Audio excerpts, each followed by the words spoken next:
Welcome back everyone. Welcome to civil service study. Next test पर आ जाइए। UPPCS की टेस्ट सीरीज चल रही है और इस टेस्ट सीरीज़ का आप पेड सीरीज़ प्राप्त कर सकते हो, मतलब फुल टेस्ट प्राप्त कर सकते हो। डिस्क्रिप्शन बॉक्स में मेरा नंबर है, उस पर कॉल या व्हाट्सअप करके, जहां पर मिलेंगे आपको फुल टेस्ट पीडीएफ फॉर्मेट के साथ कंप्लीट एक्सप्लेनेशन में। और इस टेस्ट सीरीज़ की प्लेलिस्ट बना रखी है, वहाँ पर आप टेस्ट नंबर 1 से लेकर इस टेस्ट तक पहुँच सकते हैं। डिस्क्रिप्शन बॉक्स में उसका लिंक है। तो चलिए स्टार्ट करते हैं। प्रैक्टिस करेंगे इसमें हम करंट अफेयर्स के प्रश्नों पर। कुछ एक आधा प्रश्न स्टैटिक जीके का भी हो सकता है। तो पहला प्रश्न है, हाल ही में समाचारों में रहा काजू वैली पक्षी अभयारण्य कहाँ स्थित है? देखिए, दिसंबर 2021 में काजू वैली वेटलैंड को जो है पक्षी अभयारण्य घोषित किया गया। इसी के चलते ये समाचारों में है और यह है तमिलनाडु का। ऑप्शन नंबर सी है इसका आंसर। तो तमिलनाडु के बिल्लुपुरम के पास स्थित है काजू वैली आर्द्रभूमि। इसको पर्यावरण, जलवायु परिवर्तन और वन विभाग के द्वारा दिसंबर 2021 में पक्षी अभयारण्य घोषित किया गया। इसलिए न्यूज़ में होती हैं ऐसी चीज़ें और कॉम्पिटिटिव एग्जाम की फेवरेट होती हैं, एग्जाम में पूछ ली जाती हैं। क्वेश्चन नंबर 2 पर आ जाइए। मंदसौर अभिलेख किससे संबंधित है? चंद्रगुप्त द्वितीय, समुद्रगुप्त, खारवेल, मालवा नरेश, यशोधर्मन। मंदसौर अभिलेख का संबंध है मालवा के नरेश यशोधर्मन से। तो मंदसौर अभिलेख का संबंध मालवा के नरेश यशोधर्मन से है, जिसमें सैनिक उपलब्धियों का वर्णन किया गया है मंदसौर अभिलेख में। नंबर 3 पर आ जाइए। शिवालिक श्रेणी का निर्माण हुआ इयोजोइक युग में, सेनोजोइक युग में, मेसोजोइक युग में, पेलियोजोइक युग में? शिवालिक श्रेणी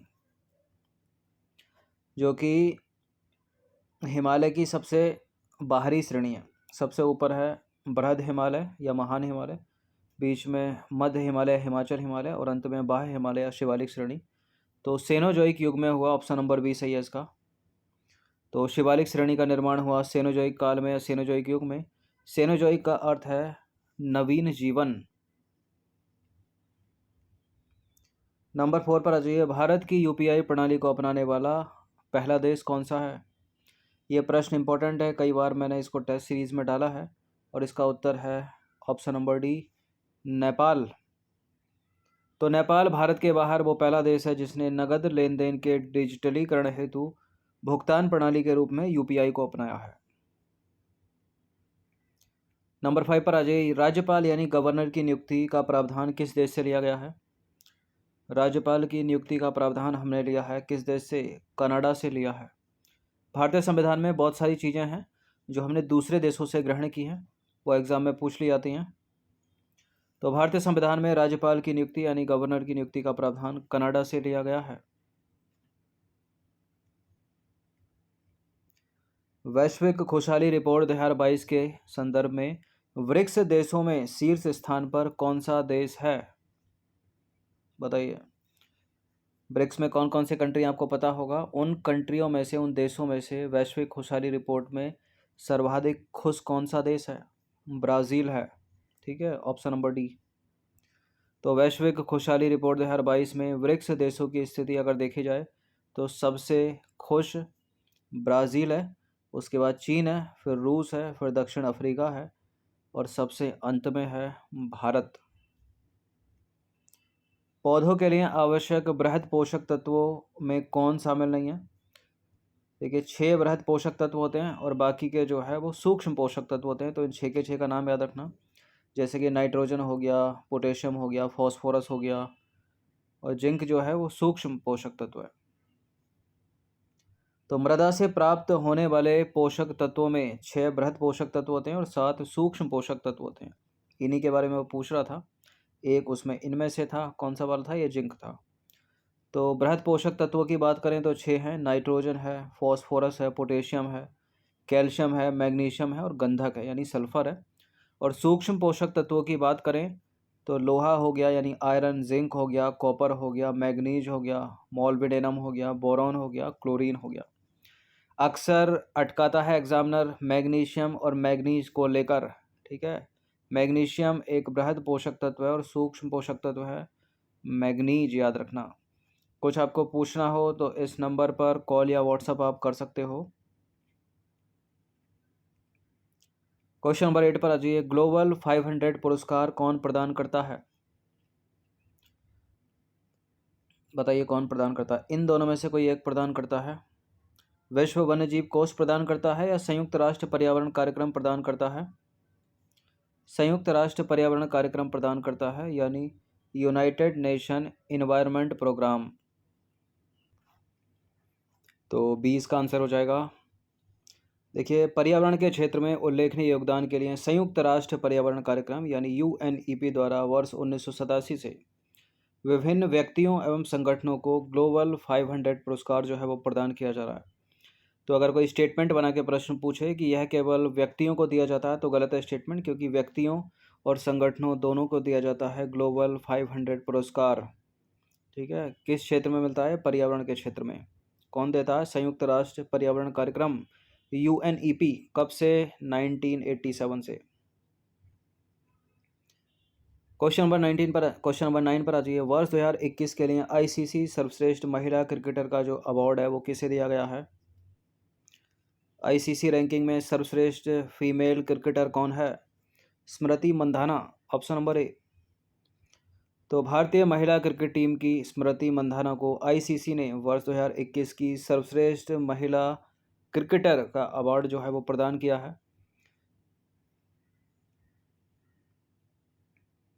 10वां प्रश्न है, मुगल शासकों के कालक्रम के अनुसार निम्न में से कौन सा विकल्प सही है?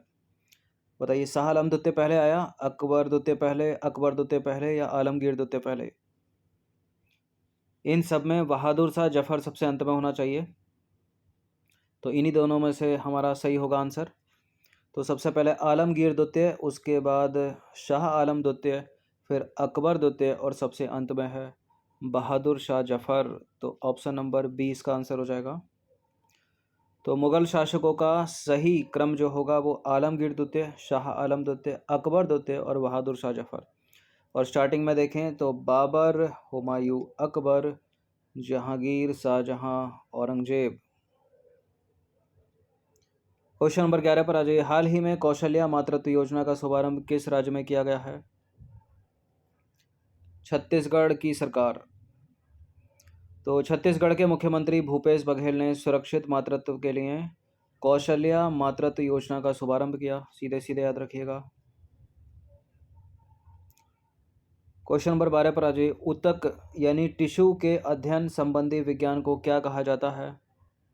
शैवालों का अध्ययन, कवकों का अध्ययन, माइकोलॉजी, फाइकोलॉजी, ये सब पूछा जाता है एग्जाम में। हिस्टोलॉजी जो है वो ऊतक यानी टिश्यू का अध्ययन है। तो ऊतकों के अध्ययन संबंधी विज्ञान को हिस्टोलॉजी कहा जाता है। क्वेश्चन नंबर 13 पर आ जाइए। जस्टिस आयशा मलिक को किस देश के सुप्रीम कोर्ट की पहली महिला जज नियुक्त किया गया है? जस्टिस आयशा मलिक, यह पाकिस्तान की। तो हाल ही में जस्टिस आयशा मलिक को पाकिस्तान सुप्रीम कोर्ट की पहली महिला जज जो है वो नियुक्त किया गया है। बी है इसका आंसर। नंबर 14 पर आ जाइए। ऑस्ट्रेलियन ओपन 2022 के महिला एकल की विजेता कौन रहीं? Ashleigh Barty. और उपविजेता अगर पूछा जाए मतलब इन्होंने किसको हराया है? डेनियल कॉलिंस को हराया। फिलहाल इसका उत्तर क्या है? Option number A. तो ऑस्ट्रेलियन ओपन 2022 की महिला एकल का खिताब ऑस्ट्रेलिया की एशले बार्टी ने जीता। और किसको पराजित किया इन्होंने? अमेरिका की डेनियल कॉलिंस को। क्वेश्चन नंबर 15 पर आ जाइए। वैश्विक नवाचार सूचकांक किसके द्वारा जारी किया जाता है? World Bank, World Economic Forum, World Trade Organization या फिर विश्व बौद्धिक संपदा संगठन? विश्व बौद्धिक संपदा संगठन के द्वारा। तो वैश्विक नवाचार सूचकांक विश्व बौद्धिक संपदा संगठन के द्वारा जारी किया जाता है। भारतीय लघु उद्योग विकास बैंक का मुख्यालय कहाँ पर स्थित है? यानी सिडबी की बात हो रही है। कहाँ पर है सिडबी का? लखनऊ, उत्तर प्रदेश। आरबीआई का मुंबई। तो भारतीय लघु उद्योग विकास बैंक यानी सिडबी का मुख्यालय है लखनऊ में। चलिए क्वेश्चन नंबर 17 पर आ जाइए। निम्नलिखित में से कौन एक सही सुमेलित है? तो केवल एक ही यहाँ पर सही सुमेलित होगा, बाकी तीन जो है वो सही सुमेलित नहीं होंगे। तो शिपकिला दर्रा लद्दाख में थोड़ी है, हिमाचल प्रदेश में है। माना दर्रा हो गया, थांगला, नीतीला, लिपुलेख दर्रे, ये सब उत्तराखंड में, मेघालय में नहीं है। बुमला दर्रा तो अरुणाचल प्रदेश में है, बाकी जेलेपला दर्रा सिक्किम में है। तो बी यहाँ पर केवल सही हो जाएगा। तो जेलेपला जो है सिक्किम का दर्रा है, सिक्किम में गंगटोक ल्हासा मार्ग पर स्थित है ये। तो बी करेक्ट है केवल।